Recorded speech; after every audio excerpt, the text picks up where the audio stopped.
José Ramón, buenas tardes. Hola Julio, ¿cómo estás? Qué gusto verte bien. Bueno, pues cuando menos aparentamos, José Ramón, pues ¿qué más se puede hacer? Así estamos todos. Sí, ¿qué mal le hacemos aquí? Mal le hacemos? Pues sí.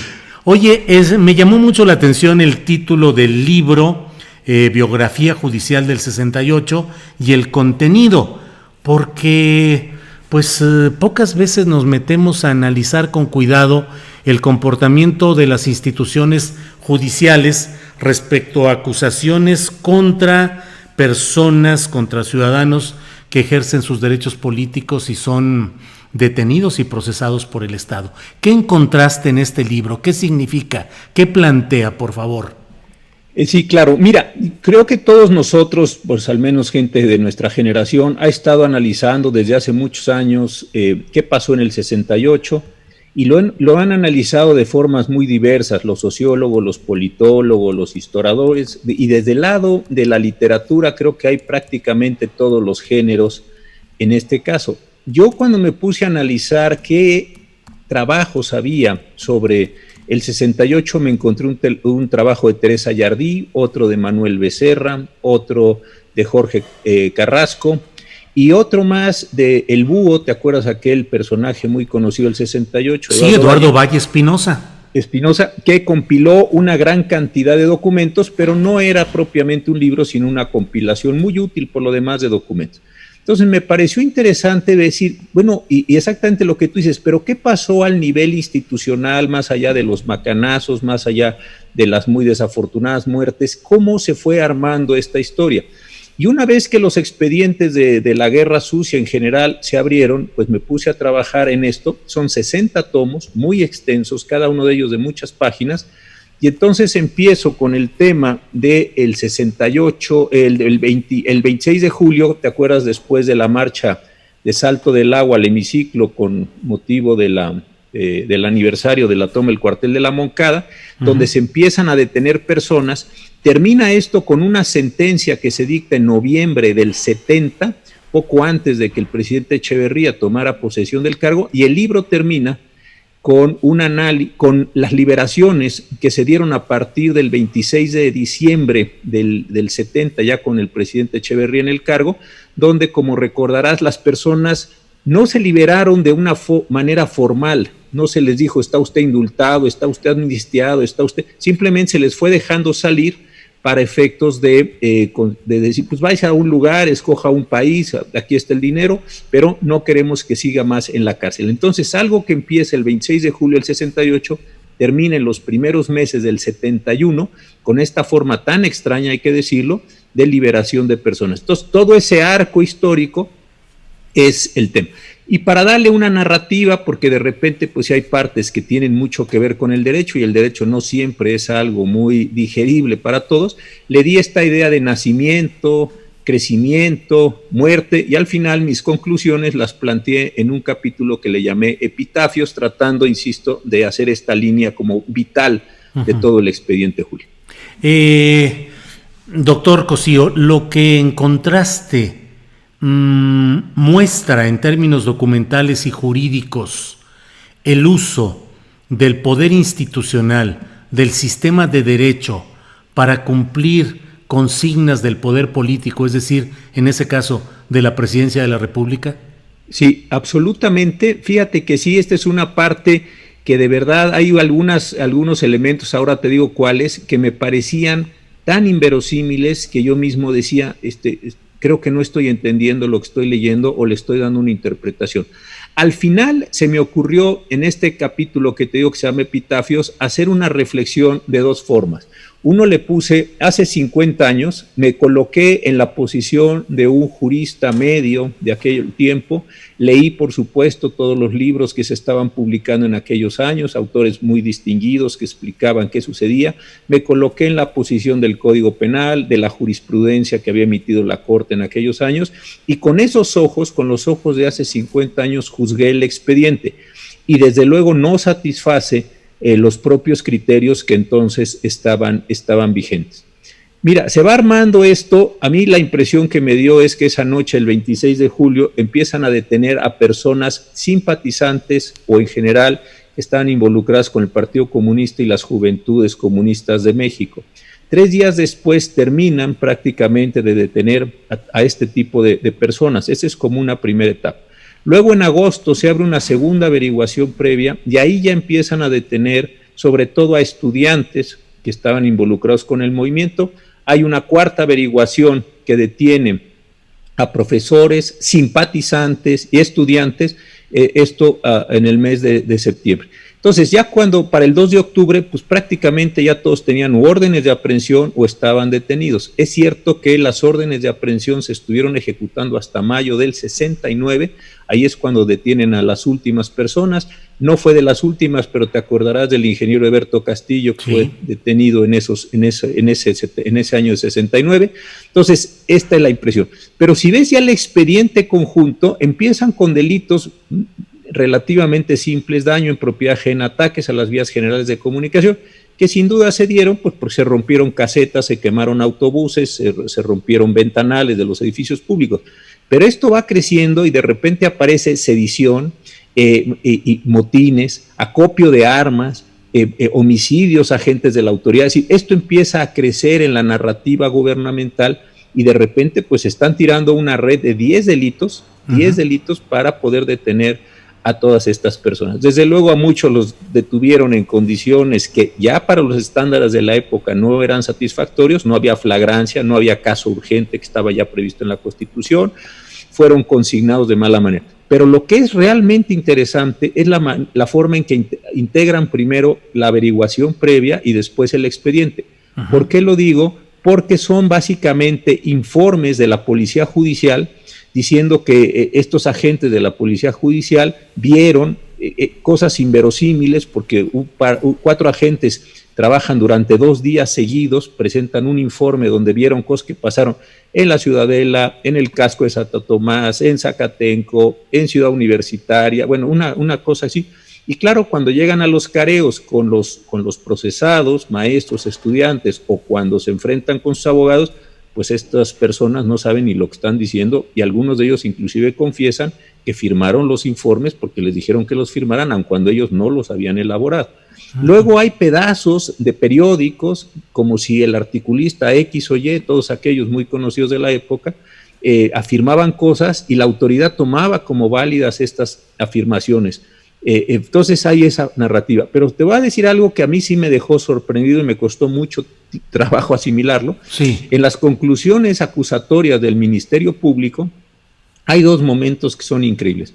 Uno, que en las conclusiones, ya al final del proceso, antes del dictado de la sentencia, el agente del Ministerio Público presenta las conclusiones diciendo que ellos sabían que desde el año pasado, a mediados del 67, en La Habana hubo una gran reunión de comunistas y ahí se determinó que se debía desestabilizar a México.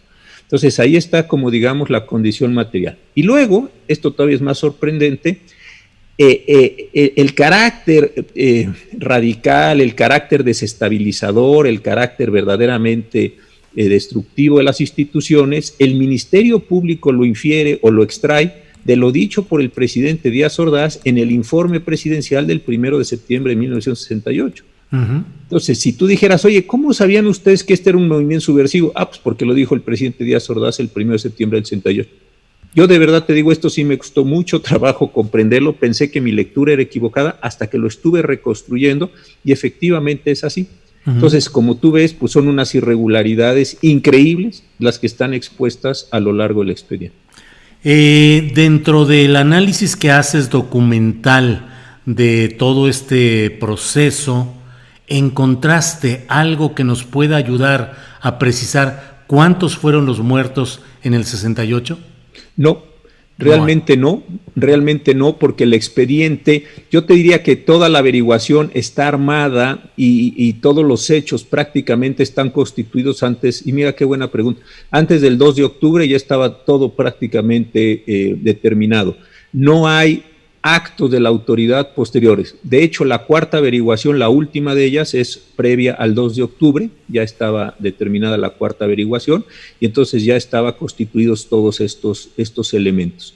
Lo que sí te das cuenta es que hay una connivencia, que es bastante obvia, pero aquí sí te das cuenta, entre autoridades, medios de comunicación, porque hay momentos en donde se está diciendo hay que distender, y los medios de comunicación va. No estoy usando las narrativas de otras personas que lo han hecho extraordinariamente bien, Luis González de Alba, es decir, Cermeño, gente que ha hecho análisis extraordinarios, pero aquí sí te das cuenta que las investigaciones van siguiendo en alguna medida el ritmo de la prensa, o la prensa va siguiendo el ritmo de las investigaciones. Por ejemplo, un día el Procurador General de la República de entonces hace una serie de declaraciones, y esas declaraciones que ya empiezan a configurar el carácter completamente subversivo, dicen ellos, la subversión del movimiento, esto rápidamente se ve reflejado en algunos momentos. Cuando están tratando de negociar antes de llegar a la toma de Ciudad Universitaria por el ejército, te das cuenta que los medios están tratando de distender. Y esa correspondencia, lo voy a decir así, entre los actos de la autoridad, entre las averiguaciones previas, es muy clara. Y lo mismo me parece que sucede con el Poder Judicial. Entonces creo que la relación policía, política, Ministerio Público y juez es muy grande y es muy visible. Hay un informe de un libro de Julio Scherer y de Carlos Monsiváis, donde inclusive ellos dicen, yo no tengo elementos para decir si es cierto o no es cierto, pero por la calidad de los dos personajes supongo que es cierto, un informe que encontraron en el Archivo General de la Nación, donde el presidente Díaz Ordaz le manda a llamar al juez de distrito de entonces para decirle cómo quiere que resuelva, y lo felicita. Y hay un señor muy interesante, creo que es muy poco estudiado, Salvador del Toro Rosales, un agente del Ministerio Público potente, era sobrino de uno de los subprocuradores de entonces. Este hombre, muchos años después, no sé si por arrepentimiento, por qué razón, escribe un libro raro, extraño, que se llama Testimonios, solo lo publica el Sindicato de Trabajadores de la Universidad Autónoma de Nuevo León, y en ese libro del Toro Rosales cuenta cómo se hicieron las conclusiones. Él dice que prácticamente se le ocurrió una idea, primero le dijeron que era un chiflado, y después le dijeron es una gran idea, y fueron reconstruyendo a partir de esto que cuenta Salvador del Toro. Y después Salvador del Toro y otros ministerios públicos describen condiciones, están estas asentadas en el expediente o en algunos casos con posterioridad, de por qué ese agente del Ministerio Público y por qué ese juez. Samuel Alba Leiva fue Ministerio Público en aquellos tiempos, luego fue ministro de la Suprema Corte, y cuando tuvo que comparecer con las audiencias que se celebraron para encontrar la verdad del halconazo del 71, allí don Samuel Alba Leiva dice, bueno, es que los casos importantes se le daban a este juez, y estos agentes del Ministerio Público tenían estos mandatos. Entonces te das cuenta que había toda una circularidad, muchos de los que entonces participaron luego llegaron a la Corte o adquirieron cargos de gran relevancia. Eso sí se va demostrando. Yo, sin romper la estructura del expediente, sí fui poniendo estos elementos para que se entendiera, pues voy a decirlo así, la mecánica general del proceso. Me llama la atención, doctor Cosío, el hecho de que me digas que no hay referencia al número de muertos en el 68, y eso me lleva a preguntarte, en los documentos, en los expedientes que tuviste, ¿no hubo ninguna consignación de nadie por homicidios sucedidos el 2 de octubre del 68? No, mira, otra muy buena pregunta. No, porque la última averiguación previa estaba cerrada antes del 2 de octubre. Pero fíjate, esto que voy a decir es bien interesante. ¿Cómo? Y esto también es una cosa sorprendente. Nosotros sabíamos desde aquel tiempo que existe un derecho penal del acto, no un derecho penal del actor. Parece una sutileza, pero no lo es. Derecho penal del acto es que a mí me castiguen por los actos que yo realicé o que yo omití realizar. Pero el derecho penal de actor es que me asignen a mí una condición y con base en esa condición me acaben juzgando. Es decir, Cosío era terrorista, Cosío era un maleante. Bueno, oiga, ¿pero qué hizo? No, eso no importa. Lo que importa es que ya definimos que era un terrorista. Oiga, señor, entonces dígame cuál fue el acto terrorista que yo cometí. No, esa no es importante, usted es un terrorista. Lo que se trata entonces, el derecho penal, si soy terrorista, sí, bueno, dígame usted cuál es el acto terrorista, yo que rompí, que volé, que hice, para que me considere así. Y en este expediente una de las partes más sorprendentes es que básicamente está construido con derecho penal de autor, es decir, los jóvenes y los profesores y los simpatizantes de la izquierda eran unos revoltosos, querían desestabilizar a México. Y entonces la forma de construcción del expediente, de las conclusiones e inclusive, y esto es lo más grave de todo, de la sentencia, es: hubo un gran revuelo, se mataron a policías, se quemaron camiones, hubo todo este desorden y por ende todas estas personas son responsables. Pero si yo pongo, y además tuve el gusto de conocerlo, ¿qué hizo especialmente Gilberto Rincón Gallardo? ¿O qué hizo el ingeniero Castillo? ¿O qué hizo cualquiera de los 68 que quedaron, curiosamente el número es 68 sentenciados? ¿Qué hicieron? No te queda claro en el expediente. Algunos los procesaron por acopio de armas. Oiga, pero ¿dónde estaban las armas? ¿A qué hora las recibieron? ¿Qué hicieron con eso? Se tiró, decían que había una bomba, finalmente no se cayó la torre de transmisión eléctrica ahí por Acolman, pero estas personas sí estaban vinculadas con la dinamita. Pero ¿qué se cayó? ¿Quién la puso? ¿Quién vio? ¿Quién dijo? No importa, era un movimiento subversivo. Por eso todas las consignaciones están construidas con esta vaguedad y al final, yo como decía, inclusive muestro varios ejemplos, había una condición, va a parecer muy violento lo que digo, pero es sustitutiva. Personas que hacían las mismas conductas o que estaban acusadas de las mismas conductas recibieron castigos diferenciados. Y personas que hicieron conductas distintas recibieron castigos iguales. Disculpa que vuelva sobre este tema que me tiene un poco impactado, José Ramón, pero entonces formalmente, en términos jurídicos, ¿no hubo muertos el 2 de octubre del 68? Yo solo analicé este expediente, el 271, diagonal 68. Hay otros expedientes del fuero común y hay otros expedientes del fuero federal. Este es el expediente principal que se celebró.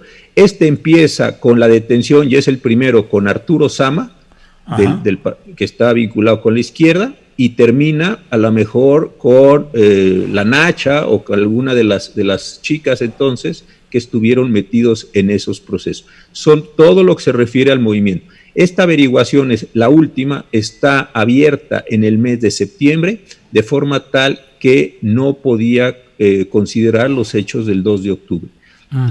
Los detuvieron a todos los estudiantes, profesores, simpatizantes de las izquierdas o simpatizantes del movimiento por actos cometidos antes del 2 de octubre. Esta sentencia fue una de otras que se dieron en los fueros local y federal. Sí. Hay otras sentencias que se dieron por delitos menores, pero no lo quiero decir en demérito de las personas, y lo quiero decir con mucho cuidado para no ser grosero con ellas, pero fue con personas por conductas menores y aquí es donde viene mi ajuste para no ser grosero, para personas menores. Pero Eberto Castillo, Fausto, el ingeniero, el doctor de Gortari, etcétera, y todas las personas que conocemos bien famosas, todas del 68, todas estuvieron en este expediente, y por este expediente fueron a Lecumberri los hombres y las mujeres a la cárcel que estaba allí a la salida de Puebla. Pues qué interesante el libro, de verdad. Me recuerda a alguno que hace muchos años leí, José Ramón, sobre el proceso de Jesucristo, o sea, el análisis procesal y jurídico de la manera como se capturó y se procesó y sentenció a Jesucristo. Fíjate que sí, y yo para este libro pues leí obviamente los clásicos, ¿no? El caso Dreyfus, Sacco y Vanzetti, o los Rosenberg en Estados Unidos, pero me encontré con una literatura tan extraordinariamente amplia. Ya ves que ahora puedes comprar por Amazon libros raros, libros usados, etcétera. Pues mira, que me hice de unos 20, 25 libros usados todos, que venían de distintas universidades, etcétera, que están en Amazon como libro. Tengo entonces sobre lo que le llaman ellos la justicia política. Y fui leyendo esto, fui encontrando los casos, no lo quise meter porque ya de por sí es bastante confuso este caso como para, y además decir, y pasó esto en tal lugar, y me parece que hubiera sido eso muy confuso. Pero sí hay una forma, y por eso el subtítulo del libro, una forma de utilización política del derecho y de la justicia, una instrumentalización, una forma en la que atrapas desde los policías, los fiscales, los jueces, y bueno, con esa construcción pues puedes acabar diciendo prácticamente lo que quieras respecto de quien quieras. Bueno, ya sé que tú eres muy cuidadoso de los tiempos y de las formas, mi estimado ministro en retiro, pero te quiero preguntar, todo eso que viste en este caso, en este expediente del 68, ¿ha cambiado sustancialmente hacia los tiempos modernos o ha cambiado nada más de formas y de estilos, pero en el fondo sigue habiendo el uso político del derecho contra disidentes u opositores? Yo creo que hay mucho uso político del derecho. Yo creo que sí hay acusaciones, hay apertura de casos. A mí en la Corte, para hablar de tiempos recientes, me tocaron varios. ¿Te acuerdas de algunas personas indígenas que fueron acusadas de haber hecho tales o cuales cosas? En fin, sí tuvimos varios casos, el caso de Acteal con todas sus dificultades, donde a personas que no se avenían bien al régimen político vigente, tanto en un estado como en la federación, pues sí se les maltrataba mucho a través de los instrumentos, a veces dejándolas simplemente detenidas un tiempo, arraigadas o lastimando sus condiciones, sus cuentas, a veces sí llevándolas a proceso, pero sí no creo que haya habido esto. Y lo que te queda al final, la sensación, o la idea más que la sensación, es que si se une policía, fiscalía y jueces, pues sí entras en un régimen donde la posibilidad de defensa de las personas pues se reduce, o si no es que prácticamente se disuelve, y por eso la necesidad de mantener independencia entre los tres órganos para que cada quien plantee sus efectos, sus conclusiones, y pues cada quien se defienda lo mejor que pueda en las otras instancias. Bueno, pues muchas gracias al ministro en retiro, doctor José Ramón Cosío, por permitirnos asomarnos a este libro Biografía Judicial del 68, de Editorial Debate. Tiene como subtítulo El uso político del derecho contra el movimiento estudiantil. Pues muchas gracias, José Ramón. Al contrario, Julio, como siempre, un fuerte abrazo. Igual. Ya sabes, cuídate mucho. Hasta igualmente. Pronto. Gracias. Hasta luego. Gracias.